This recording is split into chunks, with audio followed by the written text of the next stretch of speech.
And here we go. It's 1 o'clock. Welcome back, everyone, to UXPA Minnesota World Usability Day 2021. Part 2, it's the afternoon. We've got a panel discussion and then 2 more talks. And then we're off to happy hour, those of us that can attend that. So we have got quite a few folks to introduce you to today. I'm going to read off some very quick bios and then we'll let them take it from here. So to talk about going beyond the interface, we have our panelist, Mathias Rechtzigel, has spent a good amount of time working in regulated industries, most recently building a UX team at the Fed, which has given him experience on design for ethics and trust. And he recently became a UX instructor at Prime Digital Academy. Shout out, my alma mater in terms of UX. That's my ticket into the industry. So glad to have him here. Then we have Jayne. She's speaking on accessibility and universal design, has spoken before on that topic. You may recognize her from previous talks at UXPA. And her job is to ask the right questions throughout the product development lifecycle and measure the impact of bias on product research and design. And fun fact, we also attended the University of Wisconsin-Eau Claire together for a year. So another connection there. And then Abby Bajuniemi has cool hair and is currently the senior product content strategist at Calendly. She has a PhD in Hispanic and Lusophone literatures, cultures, and linguistics from the University of Minnesota. And you may also recognize her from a past UXPA Minnesota presentation that was called Don't Shut Me Out, Languages, Content, Usability, and Accessibility. And last but certainly not least, we have Nii Ato Bentsi-Enchill. He is a holistic career coach for professionals of color based out of New York City. He's involved with the design community, and we are really looking forward to his perspective on diversity, equity, and inclusion. So with that introduction, I will stop sharing my slide and take it away. I'll share my screen real quick. We were hoping that we would have some transcription service through Google Slides, and as a service for folks, I will be transcribing these slides and presentation afterwards, just so that we can create access for everybody. So we're here. Welcome, everybody. I'm excited to be able to talk with all of you, like all together virtually, and it's very exciting. I tried to match my glasses to the slides. I hope that everybody appreciates that just a little bit. So I think you have mission accomplished.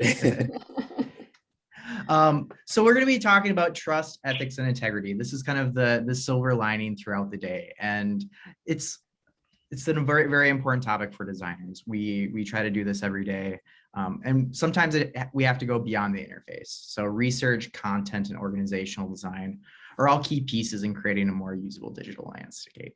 So in this discussion, we'll be taking a look at how to identify these opportunities across these 3 pillars of trust, ethics, and access, and highlight some action items to create designs that work for everybody. Does that sound great? Yep. So our panelists, thank you, Andy, for introducing. So I get to skip this slide. So thank you for taking that burden off of me. But let's kick it off. So how do we increase trust online and in the workplace? And meeting people where they are, both online and the workplace, is essential to build trust. Amongst our own professional communities, user research, design, research, language, hiring, and the communities that we're trying to serve. Our customers, the public, everybody, right? So often this takes us leading into our own strengths to bolster those communities. So let's start with Abby. With your background, can you touch on how language can foster trust with our communities? Yeah, absolutely. So one of the ways that we lose trust with our customers or users or whomever is when we use language that, number one, doesn't match how they use language, and number two, we use language that is inauthentic or inappropriate for the situation, right? So I'm going to give you an example with a story of how we can break trust with our customers. Before I launch into the story, I'm going to give you just a little bit of baseline information and background. Most of the people attending probably know that Spanish is spoken all over the world. And if you have any familiarity with it or any of the other Romance languages, you know that there are different levels of formality, or what we call registers. And most people who know about registers in Spanish are familiar with the tú and usted dichotomy or distinction. Tú is usually reserved for informal situations like your close friends, your family, your best friend, whatever, just a really intimate situation. Usted is usually used in a more formal situation like with strangers or elders, or your doctor or people who you're supposed to show respect to. And there were some exceptions to that, like for example, in Costa Rica, usted is used with close family and friends as a sign of closeness.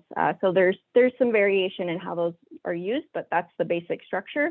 But tú isn't the only form of informal address that's used in Spanish-speaking countries. There are several countries that have the pronoun vos, which is used in place of tú.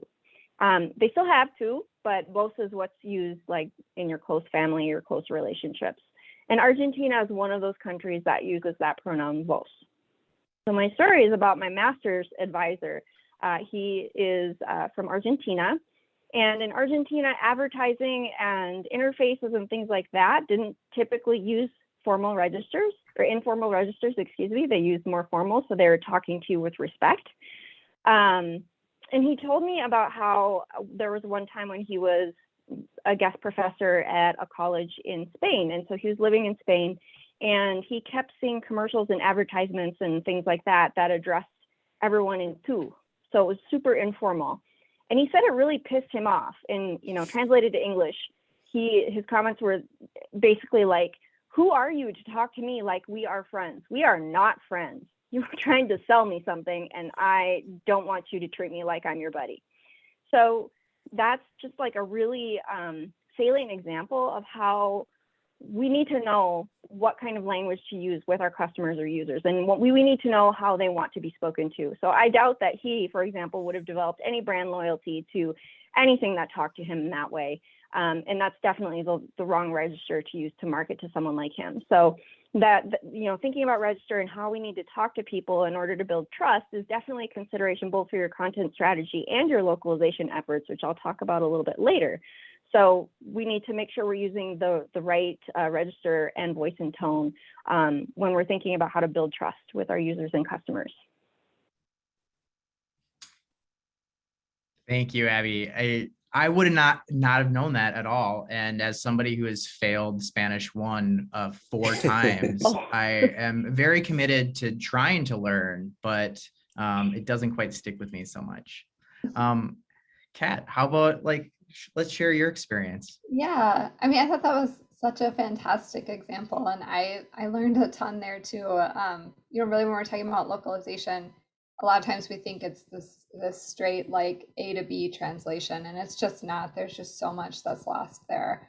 I think when I think about increasing trust online, the first question I always ask myself is, well, who am I trying to get to trust me?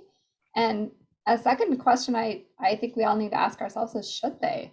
So if we're trying to increase trust, like are we actually working on ethical products? And I know we'll get to this later in the hour that they should be trusting, right? And so to me, it's not about increasing trust because that's my job, but is this something where it's going to benefit them and so it makes sense for them to trust us? I think secondly, so I think really getting specific about who do I want to trust me here. And Abby, I think your example is perfect, right? Like we're talking about folks in Argentina where there's a very specific form of this register, and that's who we're thinking about. We're not thinking about the global population. We're not thinking about folks just like us. We're thinking about a very specific person, and we're wondering how we can help increase their trust in us. And so then my second question is always, well, what's broken that trust in the past? None of us are a blank slate when it comes to online experiences or any experiences in life. We've all had experiences already that have either made us like more biased towards trusting something or more biased away from trusting something. And so understanding the historical context of what's gone on before and making sure that you're rectifying anything that needs to be rectified, addressing anything that's happened before, and really putting yourself in that mindset of someone who's had their trust broken and understanding how that changes how they look at your design or your online, whatever it is you're trying to do. I mean, there's some really great examples out there right now around vaccination and trust and mistrust of medical community in general. that I don't need to recount to you. Everyone's thankfully very aware of them at this point. And I think same with AI. I know there was already some talk today about AI. And so again, these examples are very top of mind for us where trust has already been broken. And so if you're working in these areas, there's additional work to do just to get to sort of, base level. And then I think as long as we're looking backwards, like looking back at the trust your own product or your product area might have built or broken in the past as well, and thinking about, what your starting point is with folks and learning from things. I'll just tell a quick story. I got an email last week from an online service that will put a photo on something for you, right? A mouse pad, a mug, a Christmas ornament, graduation announcement, whatever it is. And this was a service I had used 7 years ago to make my Christmas cards.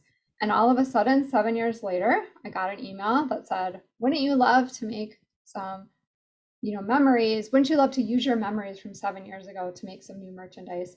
And they had pulled items from my Google Photo Drive and superimposed them on some merchandise for me. And honestly, it was hilarious. And I emailed it to everyone I knew because they picked out a photo of my husband about to go into foot surgery with his little bonnet and his hospital gown and his Movember mustache and suggested that I put it on a box of 500 thank you cards, because who wouldn't want a thank you card with a picture of my husband going into surgery? And it was funny, right? But like, imagine for a second if that had been something really tragic. What if it had been a picture of me going to give birth to a child who ended up, not making it 7 years of their life or not making it out of the hospital? What if it had been that my husband and I weren't on good terms anymore, right? What if there were many, many what ifs? And this is a lesson that, Eric Meyer wrote extensively about back in 2014 when Facebook came out with your year in review and put a picture of his deceased daughter on the cover of his year in review. And so thinking about the trauma that could possibly happen when you're using someone's images and reflecting them back to them, and just learning, again, like these are things we've already learned.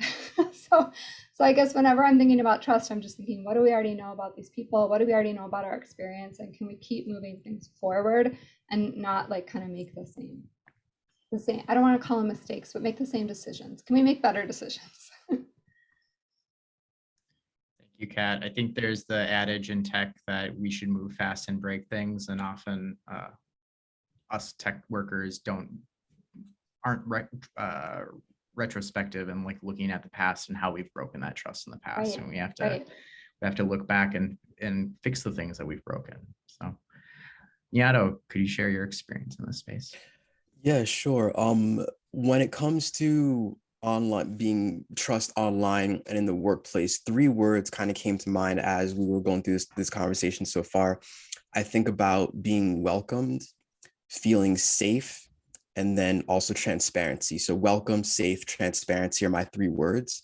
And when it comes to online, I want to feel welcome from the very moment I interact with a product or service that I have chosen to engage with.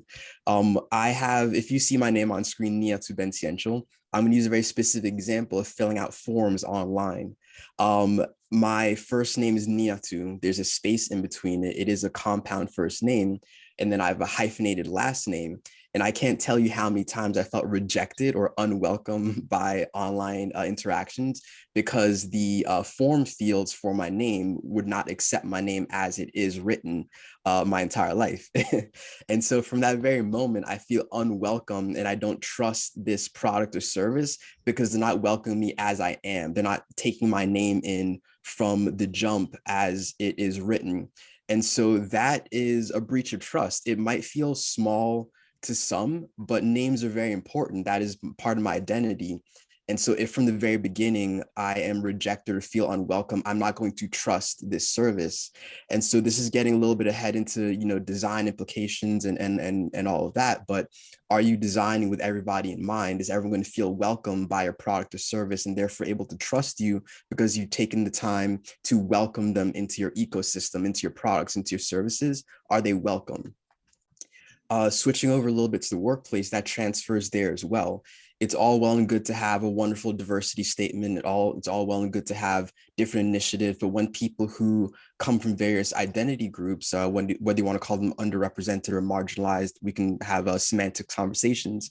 But when they come into that ecosystem, are they welcomed there? Do they feel they can be their full authentic self and show up in their workplace as they would choose to? And so if people don't feel safe to do that or welcome, they're not going to show up as their full selves.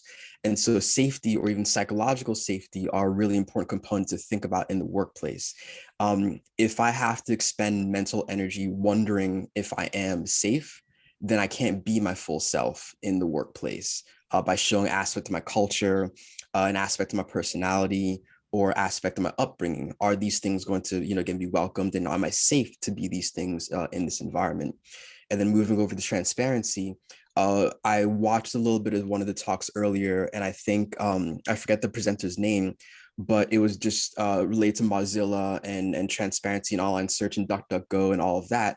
When we're traversing the internet, we'd like to know where it is we're going, who's watching, and all of that.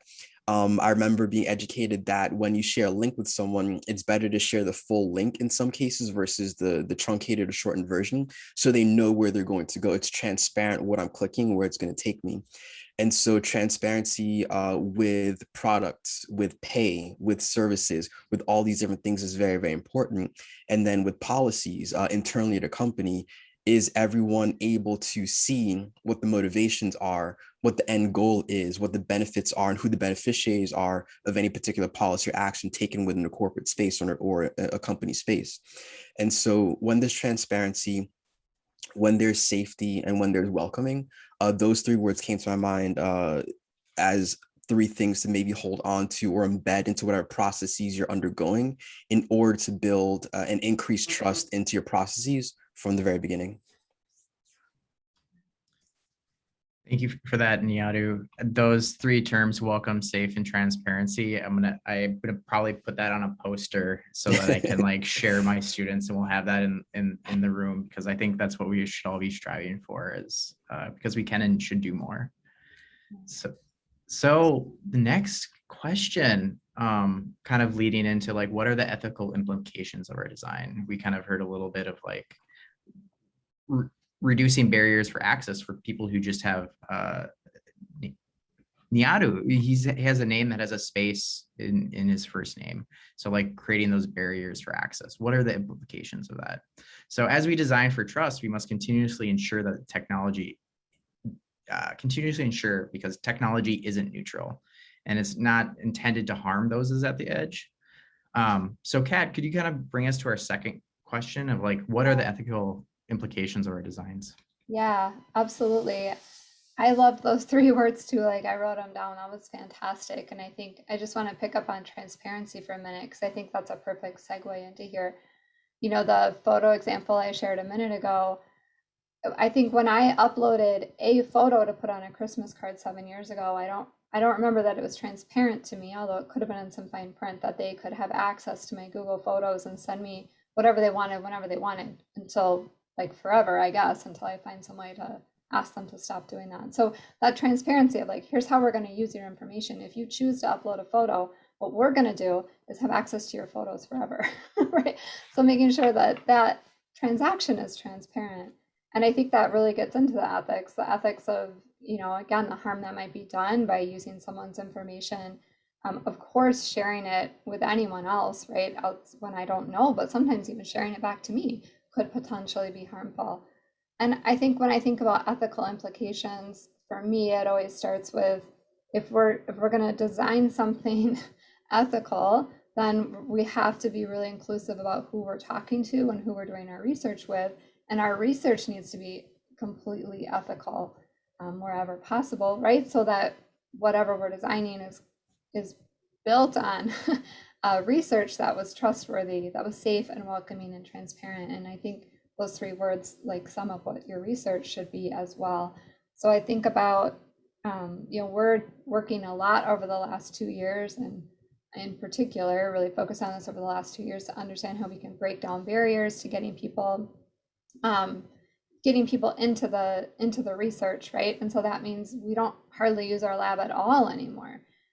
It's downtown, there's parking issues, whatever, like, it's going where people are. It's understanding if you're doing remote research, what those barriers are. And it's a lot of designing for the folks with the highest barriers, as far as right? And if you design for them, then probably everyone in the middle is probably going to be okay. But if you don't think about the folks that might have more barriers, then you end up with something that they can't use or they can't access because they weren't part of the research. And so this has been, I've only been in UX maybe 10 years, let's say, maybe 12. But like, this has been a complete flip from meetings that I was in 2010, 2011, 2012, where it was, okay, here's our core demographic, right? Here's our target market. Everyone around them, we don't really care about. We only want to design for our core persona. And now I think we're really pushing, no, design for the everyone around it, design for the biggest set of needs that you can, and your core persona is going to be fine. Like, the things you do for these other folks are also going to help the people in the middle. But then you have to make sure those folks can get into the research. And so it's things like, we just did a study last year. We didn't want to bring people in the lab. Obviously, COVID, these people had underlying conditions. They were over 65. It was the exact person you did not want to have any contact with last year, or probably this year as well. So we sent, prototypes into their home, and we sent an iPad, and the iPad had 4G, and it just turned on, and they hit Zoom, and they could be connected to me, and I could walk them through the steps to get into the research. So sometimes it takes going a little bit over and above that's not even over and above. Sometimes it takes being really planful about what might the barriers be and how could we overcome them. And I don't mean to say that as over and above, that's not the right language. What I mean is really being planful about it, rather than being like, well, everyone has Wi-Fi, everyone has an iPad, so we'll just, bring them into the lab, put the prototype in front of them, it'll be fine. Not everyone has Wi-Fi, not everyone has an iPad, right? So really thinking planfully, how can we make sure that the people we most need to hear from are the people that we can hear from, because we've made a smooth path for them to participate. And then the last thing I'll say, just to go back to transparency, is letting folks know what they're participating in, how their data is going to be used, and having, I think, really, as researchers at this point, we have accountability to go back to them and share with them what we've learned, so that it's not this extraction from them of like, give me knowledge, give me feedback, give me your information, give me, design ideas, right? But like, how do we pay that back to them and help make sure our research enriches their lives, because they've been a part of it. And I don't think it's enough anymore to say, here's your $75, Target gift card, thanks for participating. But like, you took some intellectual property in some way, right? And so how do you like pay that back, either to them or to the rest of the community, directly or indirectly, but find some way, and then make sure that the transparency is there, that they know how their data is going to be treated. Do you have the right to contact them again in the future? Do they have the right to contact you if they have questions? Like, what is the relationship we're setting up here? Because people don't know. This isn't, being a research participant isn't something they do every day. And it's not really that typical of a human interaction. And you have all the power there to tell them and be really transparent about what you're doing, what's going to happen next, and break down those barriers. Thank you, Kat. I always kind of forget that, like, 10 years ago, we weren't having these conversations, and it makes me really excited for the next generation of designers who can really leverage the work that has been happening in the community to make more ethical designs into the future. So Abby, how would you leverage your experience to kind of create a version of language that includes the communities in which we're serving?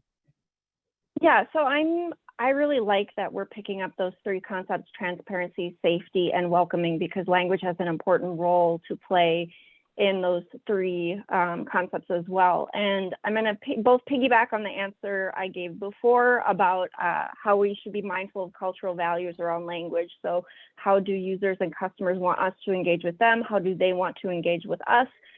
What level of formality is appropriate? How conversational can we be, et cetera, et cetera. And I want to tie that into both like our interaction design and research methods. And also to add on, that language itself has a huge role in including and excluding people. People use language every day to create communities. And For example, if you've ever walked into a room and you were the only person who didn't speak a certain language and they didn't switch to your mutual language, that can feel very excluding.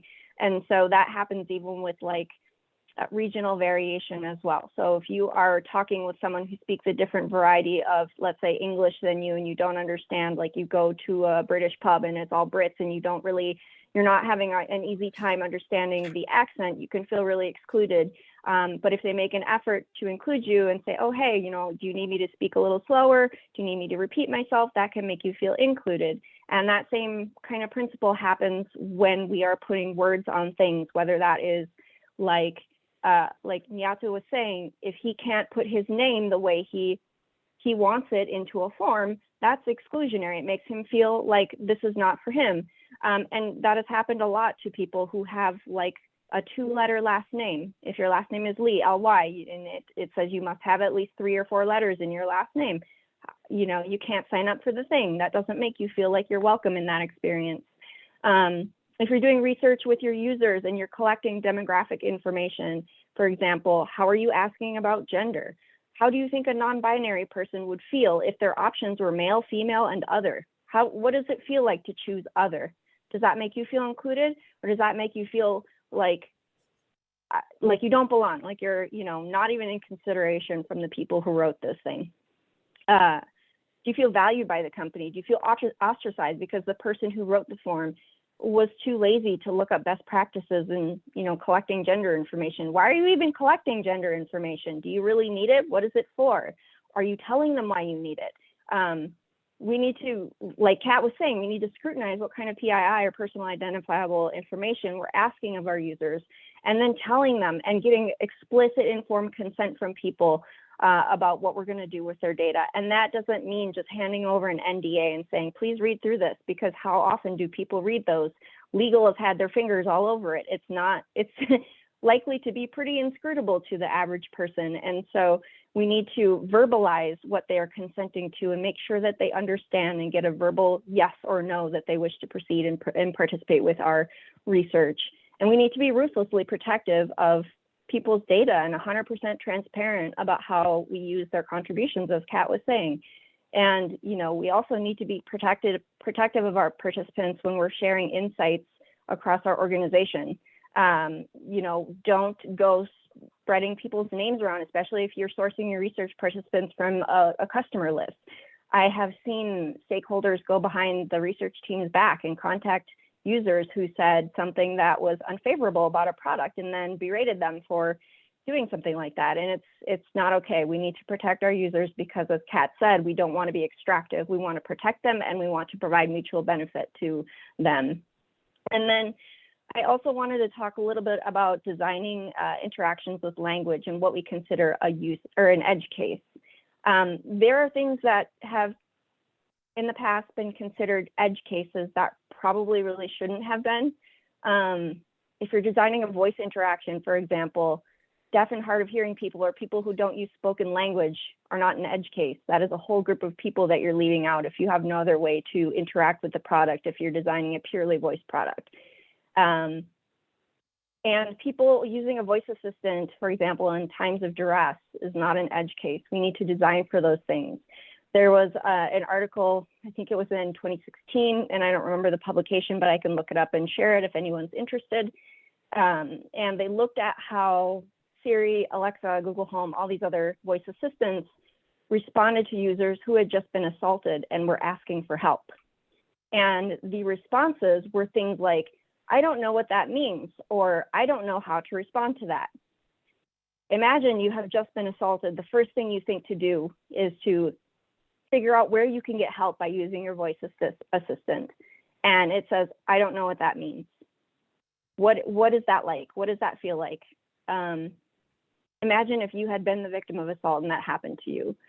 So all of these articles that came out around this and that we're talking about this type of treatment of a so-called edge case, eventually they got enough attention and the designers changed it. And so, they do a little bit better with those things. Like they provide, if someone expresses ideas of suicidality or anything like that, they will provide resources and things like that. But I mean, why did they ship it without considering those things in the first place is my question. And that is definitely an ethical consideration.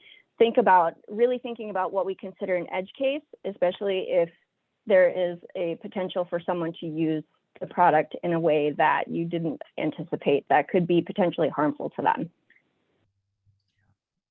Thank you for bringing up edge cases, because they're not edge cases. They're people with hopes, dreams, and people who love them. So that's always something that I have to remind designers who are a little too deep into the hole. So thank you for sharing that. And Nii Ato, Yeah. Can you talk a little bit about the ethical implications of the designs that we're making? Sure.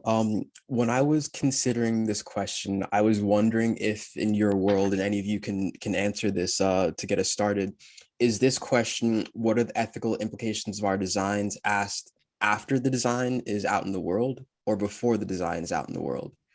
And therein lies a very powerful, inflection point in terms of how things are going to go. And I'll never forget, I'm a fan of the show Black Mirror, and I would imagine a few of you have seen that show before. And I was listening to I think her name, Kara Swisher, I think it's Decode Recode is the podcast. And she was talking to a guest, and the guest was talking about how in tech, everyone should do the Black Mirror test for whatever it is they're trying to create. And so for anyone who's not familiar, Black Mirror tends to follow technology to its logical conclusion, but typically the bad, negative, awful conclusion of what it could be if unchecked. And so if, as part of the design process, the question, is it ethical, is baked in from the very beginning rather than being posed after everything is released, that can really have some strong implications for what gets released and who it serves and how it serves people once it's out there in the world. And I'm thinking about one of my clients. I just worked with her on her resume. She wants to transition to sustainability, and she is working with her company. She's in the aeronautical field and creating like lightweight urban aviation vehicles. I forget the acronym. And she's trying to get her company to embed sustainability into every single phase of the process. Rather than once the design is ready and they got to get materials, then, at the materials point, then they're suddenly starting to think about sustainability. But if you had that baked in from the very, very beginning, how can we be sustainable in every single part of this process? And so transposing that over into this discussion, how can ethics be considered at every single step of the design process, the product, design, the who it's serving, all these different things? How can that be brought in a very intentional way at the very beginning? For me, someone who works in the career space, ethics and design relate to how people are brought into a company in the first place. And so thinking about the job description, is that accessible? Is that open and welcoming? Are there overinflated requirements in the job posting, for example, over reliance on credentials versus actual lived experience? When you're hiring people, what networks are you tapping into? Is it the networks of everyone who looks the same already in the office, or are you trying to diversify that to bring more diverse folks into the candidate pipeline, hopefully into the team itself? And so just thinking logically down through that chain, and I could go way further on if we wanted to, but it's really there's a level of intention that's very much required when it comes to ethics, and it can't be an afterthought. It has to be a primary consideration. And if that can be something that is pushed to the forefront in user experience and other aspects of technology, I think it will serve all of us better if it's a primary concern versus secondary, or after it's in the world and causing whatever benefit or harm it's going to cause.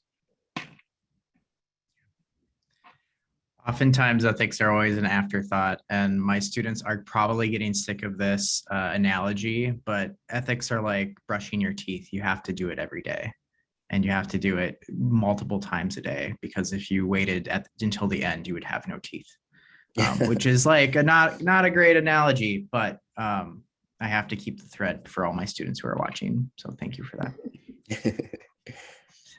that. And before we go on, do Abby or Kat, do you want to further on this conversation a little bit? Yeah, I mean, I loved what you brought up, Abby, of whatever you're collecting, why are you collecting it? What are you doing with it? I think, Nii Ato, your point about, when are you asking these questions if it's at that very end? And this is the same thing we said about accessibility. Yeah, I don't know how many years ago, 6 or 7 years ago, right? Like it needs to be baked in. It can't be bolted on at the end. I know we're talking about accessibility in a minute. The one like last thing I'll just say about ethical implications of design is we're trying, and this is really difficult. So I don't mean to say that we just flip a switch and we're there, but to really think about designing alongside people and designing with people versus designing for them. And how do you really bring them into that design process? I was at a presentation of a couple of weeks ago, and they were talking about, actually bringing the folks that you interview or test with or whatever it is, bringing them into the findings, like debriefing and saying, okay, well, here's what we think we heard. Like, did we get this right? Because really, you're kind of elevating yourself to say like, well, I take all this data and I know what it all means. At the end of the day, like the findings kind of were shaped by them, and maybe it makes sense to have them come back. We haven't figured out how to do that just yet. And the designing alongside is really hard, and it takes a really special skill and a whole new set of barriers to having people really feel welcome, safe, and transparent in that environment. But I think we have to get there if we want things, because the examples you guys just gave, like, and that I have experienced would not be out there if the right people had been in the room when they were being designed. Like someone would have raised their hand and been like, hold on, terrible idea. What are you talking about? And so I think we have to get there, which is for us anyway in our Yeah, I 100% agree with that, Kat, and I was going to bring it up with the next question, but it seems like a perfect time to bring it up now. Nii Ato, you were talking about, increasing diversity in organizations and writing job descriptions and stuff, but I really want to emphasize the retention portion. If you're hiring people and then it's not a safe environment and they leave, that's not really a diverse environment, like a safe environment for a diverse workforce. And and the retention portion is going to be so important when we are baking ethics in from the beginning and accessibility in from the beginning, because from the starting of the development process, you'll have people who will say, hey, we're designing a voice assistant. What if someone is injured or assaulted and they want to use it? And if you have a bunch of people in the room who all look the same, then, maybe that use case is not going to be brought up in time. And then you end up with, articles being written about you and being publicly shamed because you don't do something very well, or someone gets hurt because you didn't think of something. And obviously having a diverse workforce isn't going to automatically eliminate all of those things, but it's going to guard against missing some really important use cases that could end up damaging people if you don't take them into consideration from the beginning of the product lifecycle. Yeah, I mean, just to piggyback on that, I think we might have very well been all on the same page on how to address the accessibility point. But who's in the room is the critical question. That's what it really boils down to, that Abby was starting with right then and there. And so when I was getting ready for this and speaking to Mathias in our very first conversation, trying to figure out what I was going to talk about, I was thinking about my user experience with the sensors in public bathroom faucets, right? So my palms might be a little bit darker than some of yours out there as a Black man. And so the infrared sensor could not read my hand. And I thought something was wrong with me for years. Why can't I get these darn things to work for me? Meanwhile, I was not included in the design of this sensor. Therefore, it literally wasn't built for me. And so just want to, have that sink in. There's some things that literally were not built for certain people to use because they were never included in the process. They were not a thought when a product or service is being designed.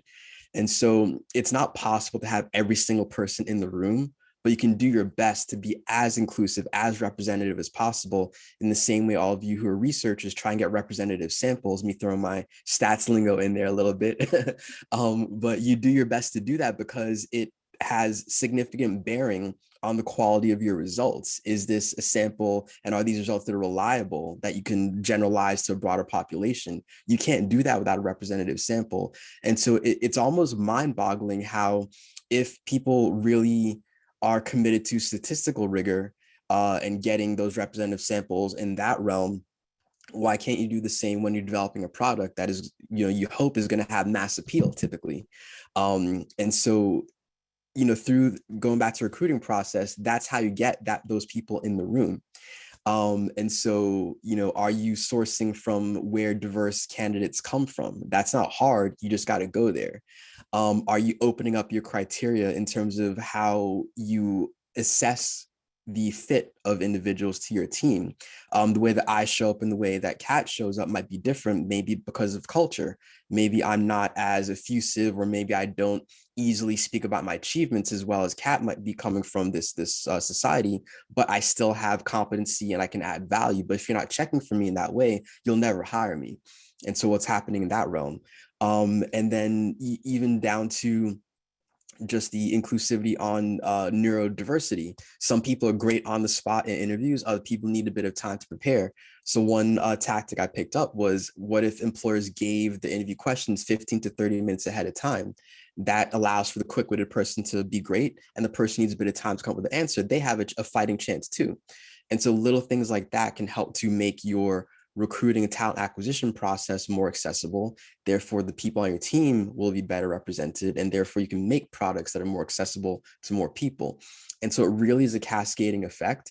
And I hope that any of you out there who are hiring managers, who have some level of authority to influence these processes, will start to think about, well, how can we, improve or hack or disrupt the hiring process to make our teams more representative of the users or clients or consumers we're trying to serve. And things can certainly start to improve from there in creating more accessible designs. And I want to add one more thing, since we talk a lot about, as researchers, we talk about like cognitive load and, all these sorts of things. And I just want to point out that these cognitive terms are often based off of data gathered from able-bodied, Western educated, white, mostly men. And so when we are using whatever book, resource, whatever, that's like cognitive load is X thing, and this is how people respond to X process or whatever, we need to remember that these concepts were based off of a norm of the weird or white educated, I can't remember what the rest of it stands for, but all of these things explicitly exclude disability in their measurements and their baseline, because researchers will tell you that it makes the analysis too messy and they need to control for every variable to be able to get a baseline. But that also creates this, like, it doesn't work for every person. Like Nii Ato said, the neurodiverse people, this is not necessarily going to be the same case. If we think about like working memory, and they say you can hold about 7 words in your working memory, well, okay, but what about someone with executive dysfunction? How many words can they hold? And is that going to be different across different individuals who also have executive dysfunction? And so, just keep in mind when you're using these concepts as a resource in your research or your design, remember that having diverse research participants are going to help illuminate the differences that you're going to need to account for. Just these concepts alone are not going to be enough to create an accessible product. Yeah, it's always, we should always keep in mind that technology and systems aren't neutral, and they're built by people that have their own biases, and that we have to kind of make sure that we create with those communities so that we can design for access and make sure that everyone can use our designs. So diving deeper, like, how can we do this? How can we do better and ensure that everybody can use our designs? And let's kick it off with Nii Ato for the first one. Designing for access. I think we've started really well down that path already, what we brought up in the recent, last 5-10 minutes or so. I think that I'll go back to the word intention. And I think that is an important place to start, because if you don't intend to design for access, pardon me, you're not going to. And so I hope it doesn't sound too simplistic, but, humans are very simple and funny creatures. You do what you want to do, unless there are some severe constraints in your way, and all of that. And so when a company's sitting down to create the next latest, greatest version of whatever it is, I think Kat, you're mentioning before, who designed for the core user or something like that. The core persona, I think, was the term that you used. I understand that companies need to sell, they need to make money, and they have an ideal, customer in mind. And they spend hours and a lot of money trying to figure out what that person looks like. And I get it. At the same time, though, even within that ideal customer persona, I would imagine there's some degree of variation, and every product isn't going to perfectly fit every person. And so what does it look like to set a design goal for, let's say, if I was the CEO of a company, how cool would it be if our product could be used by the most people possible, right? Let's have fun with this, guys. Let's have a competition to see how many personas your product can serve versus trying to narrow in on this one very, particular thing. And so obviously I come at this as a bit of a layperson. I'm not a product designer or a CEO, but I want to care and design for a broad set of people, because I know that it sucks to feel excluded. And so I wouldn't want to design anything that makes anyone else feel excluded. And so again, pardon me if this feels simplistic, but I don't know that the answer has to be complex in this case. And so intention, do you intend to design for access or not? Start there. It's always the easiest stuff that we always forget. So, and we got to do better at the basics. So Abby, kicking over to you. Yeah, I just want to respond to Nii Ato really quick before I give the answer that I kind of prepared. But absolutely, 100% agree with you. I don't use personas in my work. I use jobs to be done. So what is the overarching task that needs to happen to do whatever, to book your flight, to purchase your shoes, or whatever the thing is that I'm working on? I prefer that approach too, because then we have a list of things that people want to do, people, not person.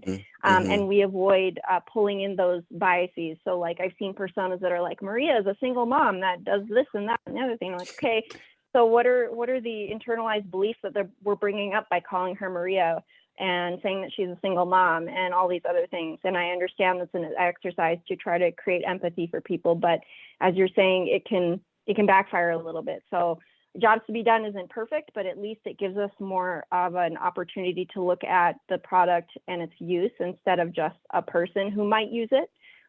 So that's an excellent point, and I love that you brought that up.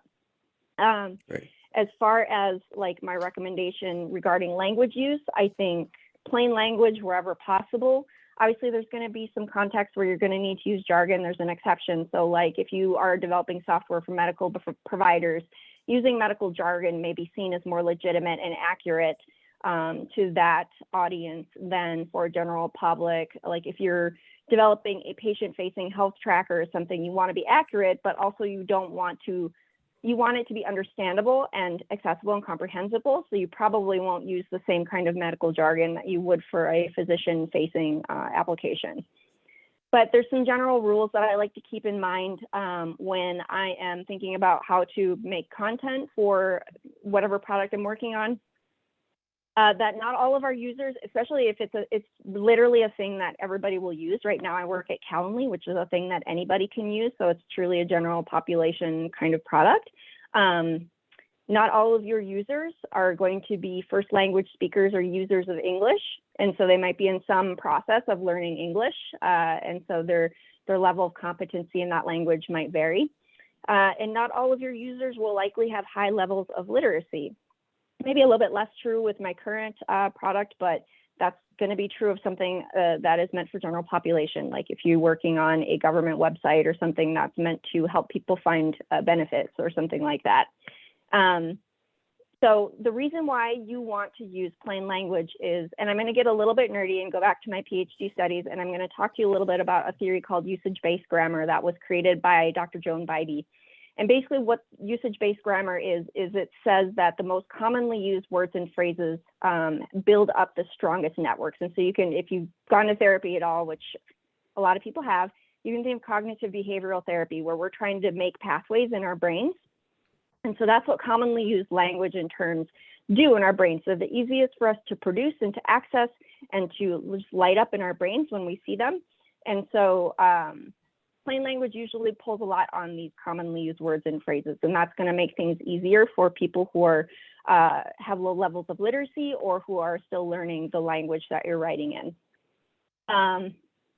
And also using plain language is good for folks who are neurodiverse or need to reduce their cognitive load when they're using your product, because of that like really well-worn neural pathway to accessing those different words and phrases. It reduces cognitive load at the same time.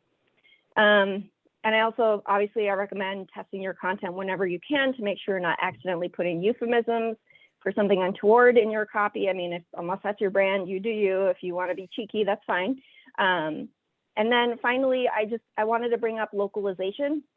Again, kind of to tie back to my first comment about my advisor who was offended. You want to make sure that your localization professionals or teams, and I hope you have localization professionals on your team instead of just, you know, Joe who sits next to you who also speaks another language. Because as Kat said, you know, each language is not a monolith. It's going to be spoken in a different way depending on where you are. And that person should know about this regional variation. For example, and I'm going to use swear words. I apologize if this offends, but it's just like the most memorable example that I can think of. So in Spanish, there's a verb coger, and it means, in Spain, it's used for like everything. It means like catch the bus, pick up the phone, whatever. It's like an all around like kind of a grab verb. But in Mexico, it means to fuck. So you wouldn't want to say something in your product, for example, about fucking the bus, right? I mean, in Spain, it would be a totally normal verb and it would just be like, yeah, okay, I'm gonna catch the bus. But in Mexico, it might be read as fucking the bus. So that's, I mean, if that's part of your brand, cool. But like, I think that most content strategists might not want to go that route. You want to make sure that you understand the regional variation and make sure you're using language appropriate for the market that you are launching in, right? So make sure that your localization experts do know the difference of the different regional variation. And then again, formality, like with my advisor, all those things count for accessibility. So like if you have someone who is really offended, if you accidentally say you want to fuck the bus or something, they might be turned off and not want to use your product, right? But if you use something that's a little bit more appropriate, like catch the bus, then, you know, you would have more people coming in and trying your product out. So that's going to live in my brain for the rest of my life. So thank you for that. awesome. You're welcome. It's going over to Kat. Yeah, I'm having a memory come to mind of I released a social intranet at a company here in town. Yeah, it must have been 10 or 12 years ago. And everyone could go on their profile. We encouraged everyone go on your profile page and tag with like your hobbies, your activities. And there was a whole kerfuffle. It was a global company, but someone in Canada, some of the Canadians were adding cottaging to their profile, which means going to the cottage in Canada and means like having anonymous sex in a public restroom in the UK. So it's very different. So the folks in the UK were like, why are you tagging yourself that at work? It's not appropriate. And I was like, I don't understand what's inappropriate. But really one quick Google was all it took to sort out why they were finding this term a little surprising to see at work. It's just, you know, social content. It is what it is. I think when I think about access, I mean, you guys hit all the great things. I'll just add a little phrase that always sticks with me is like, we're all only temporarily abled, right? We come into the world not being able to do very much. Most of us, unless we're like dramatically, tragically struck down in our prime, also leave the world not being able to do very much. So for ourselves, and certainly not the amount of things we could do in the middle. So just remembering that you know, universal designing for easy access helps everyone, including yourself 5 or 6 or 2 years from now, if you're me. So I think just really stop thinking about it as like us versus them or like able-bodied, not able-bodied. Like we're all temporarily in a good spot. Hopefully at some point in your life, you feel like you're in a good spot with your abilities. And if you're not, I mean, that's terrible too. But just remembering that like it's temporary. It doesn't last for any of us. And I think thinking about, I guess, just different levels, different entry points to things. And you brought this up with language, Abby, just like being really like the most commonly used. My background's in library and information science, and we always thought about just how do we make the library as accessible as possible? How do we make information as accessible as possible to people? And part of that is making it easily organized so you can find your way around. I mean, these are all just our basic UX principles now that I'm quoting back to you, but just thinking about like a big pile of stuff. And making sure there's enough contrast between the front, foreground, and the background isn't really accessibility. Like, it also needs to be really groomed and organized, and I need to be able to find my way through. It needs to speak my language, to your point. It needs to have been tested with people from a ton of different backgrounds, to Nii Ato's point. And I think I'll just leave it at that. And yeah. Thank you all. We're going to pass it over to the audience for some quick Q&A, but I just want to make a note. My wife is the director of sex ed, and she will very much enjoy the conversation that we had at the last 10 minutes. So thank you for that. You're welcome. So, question from the audiences. And please go ahead and post your questions in the Q&A. Mm-hmm. And we're also seeing some fantastic conversation aligning with the discussion of the panel. Some really great details around language, how autocorrect changes names, and that's one of those terrible things that can happen. The observation that using character sets is really powerful. I loved that. And Daryl Drodzik posted localization.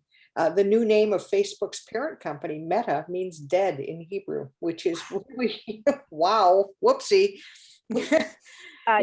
Yeah, maybe that's a little appropriate. Who knows? Yeah, right. Yeah, right. That's right. Yeah. It all goes back to the Chevy Nova, right? Which Uh-huh. no-go in a lot of languages, I think, actually. That's a very classic example of language. Yeah. I'll just, as we're waiting to see if there's any questions and answers, I'll just add one more quick thing on language. Nii Ato brought up on really working on diversity, working on, making sure that your job posting is really inclusive, your interview process is really inclusive. I think we try and do that for hiring as well as for our research participants. And one thing I've just really been noticing lately is like a lot of the same biases are out there, they've just gone underground. And so there's a lot of coded language out there right now, right? And so trying to break down and make sure you really understand what people are saying. I'll give an example, right? Like that person wasn't professional, or that reaction, seemed over the top, right? These are all really coded language for biases that are out there. And so I think everyone is starting to learn better and know better than to say things that are really blatantly racist or blatantly discriminatory. But a lot of it has just gone underground. And so I think just continuing to ask questions, assume best intent, but ask questions about what people mean and try and pull out what they're really getting at continues to be really important when we're talking both about recruiting participants and about recruiting our coworkers, just making sure we understand where people are coming from and kind of call them out or call them in where needed and say, I understand that they don't communicate exactly the same as we do. I think they can still be a fantastic participant or a fantastic coworker. It takes time and courage, but I think not letting people get away with just replacing one word with another. You know what I'm saying? I don't know. Yeah, and to piggyback on that really quick, I have some really depressing and illuminating data on how students rate female versus male instructors in college classes. There's some really unpleasant graphs about the types of words that are associated with female instructors versus male instructors or professors. And it's brilliant, intelligent, and all these super positive words are applied to men most often, and women get stuff pretty or cute or just nothing that has to do with their brilliance or their excellence as a teacher. It's very disappointing. Yeah, or genius versus distracted, right? Or creative versus disorganized. I mean, all these, I think it's just, yeah, a lot of language out there. We have a couple of questions in the Q&A. I want to make sure we have just a few minutes left to cover this.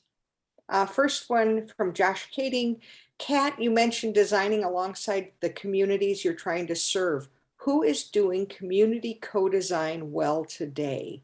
It's a really great question. There are a couple, there are a couple firms in our area that are doing really great at it. I don't want to get their names right. They're like a few words. So let me go find them and I can bring them back to you. But there definitely are firms out there that are doing it really well in the community. And I think it's up to each of us too to think about what our place is in that and when it's appropriate for us to do it versus someone else. And these are conversations we're having too, because even coming into a community and saying, hey, we're going to co-design with you, right? Versus finding someone who's already in the community doing that work and leaning into them or empowering them or supporting them or lifting them up is a really important part of this too. So it's murky. Fathom is working on it and definitely doesn't have all the answers, but there are community partners that are doing this work. So I can find a couple of those and pop them in the chat. It's a great question. Great.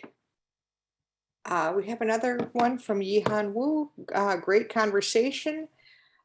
Question for Kat. The conversations during usability sessions can indeed feel not natural. Can you share some tips on how researchers can let users / participants know what's going on without overwhelming the users? I'm sure Abby and Nii Ato have answers to that too, if you guys. Yes, right. Yeah. Anyone. Basically, if I'm understanding the question right, like how do we not bombard users with questions, it sounds like, or information. And basically, I just let them talk. And then, when they're done talking, I say, okay, I want to make sure I understand what you're saying and capturing, the feedback that you're giving me. And I sort of reiterate it back to them. And I don't try to give them like word problems as questions. If it has to be complicated because I'm working with a patient with a complicated medical process and I want them to use a prototype of an app that will help them manage that condition, then I will give them a sheet of paper with everything written out and I will read it to them and then I will give it to them and they can refer to it and take as much time. And I just sit there and let them absorb the information and they can ask me questions for clarification if needed. Yeah, and I just think sometimes it's just acknowledging this is a little goofy. We're here in this room together, we don't know each other. So sometimes it's acknowledging it. I think there's a huge power dynamic to watch out for too. So it is about making them comfortable and then being transparent. Here's what I'm looking for. You can stop at any point. No problem if you need to stop, like that kind of stuff that just makes people feel really comfortable and cared for versus like a subject. And Nii Ato, I don't know if you'd have other thoughts for making people feel comfortable in interview environments or screening interview environments or anything that you would share there. Yeah, sure. I think that when it comes to interviewing, we have to remember that we ask questions from our own perspective, our own cultural background and reference points. And so if you are interviewing someone and you're making references that are, part of your cultural zeitgeist, they might not be for that individual there. And so you have to be careful to really, thoroughly go through or groom, I'll borrow words from you guys, groom your interview questions to make sure that there aren't any cultural reference points that someone would have to know in order to adequately answer the question. So just finding ways at different points, in that process to remove bias is a very important aspect. Having a panel interview candidates so that there are more perspectives instead of one person who might hire in his or her own image as often as possible. Having those interviewers trained on unconscious bias or implicit bias, that isn't a be all end all, but it's a starting point. And so if we can be more intentional about raising that awareness and building in structures in the interview and hiring process that try to root out bias. So for example, redacting, identifying information on a resume, if you see Nii Ato Bentsi-Enchill on a resume, he's clearly not American as far as his name is concerned. And so that might trigger something in the person, whether explicitly or implicitly. And there are obviously studies that show that, you know, a Joe Smith versus Jose Smith, not that Smith would be Jose's last name always, but anyway, that would, you know, Joe Smith gets twice the amount of callbacks that Jose Smith gets, even with the exact same resume. And so these things are very real. I remember an example, I think for symphony orchestras, they started blind auditions, but women's high heels clicking across the floor gave them away. How do you, you know, that was a great first step. It's a blind audition, but there's still a failure point, you know, in that would give away someone's identity. And so it's trying to think through the different iterations in which bias can creep in, and trying to root it out as much as possible can make things much more accessible when it comes to interview process. And, you know, to both of your examples, when working with a subject, you know, trying to do research and all of that, how can you put them at ease and make sure they're included in the process and really understand what's going on? Well, thanks to all our panelists today. There's still questions coming in. I think we could keep this conversation going a lot longer, but in the interest of time, we're going to have to wrap it up here. So I just want to say thank you so much for all this participation today. Thanks everyone for engaging with this. Feel free to post your comments in the chat or reach out to these folks directly if you still have questions, because this is fantastic. But we're gonna have to stop here. I'm gonna stop recording, and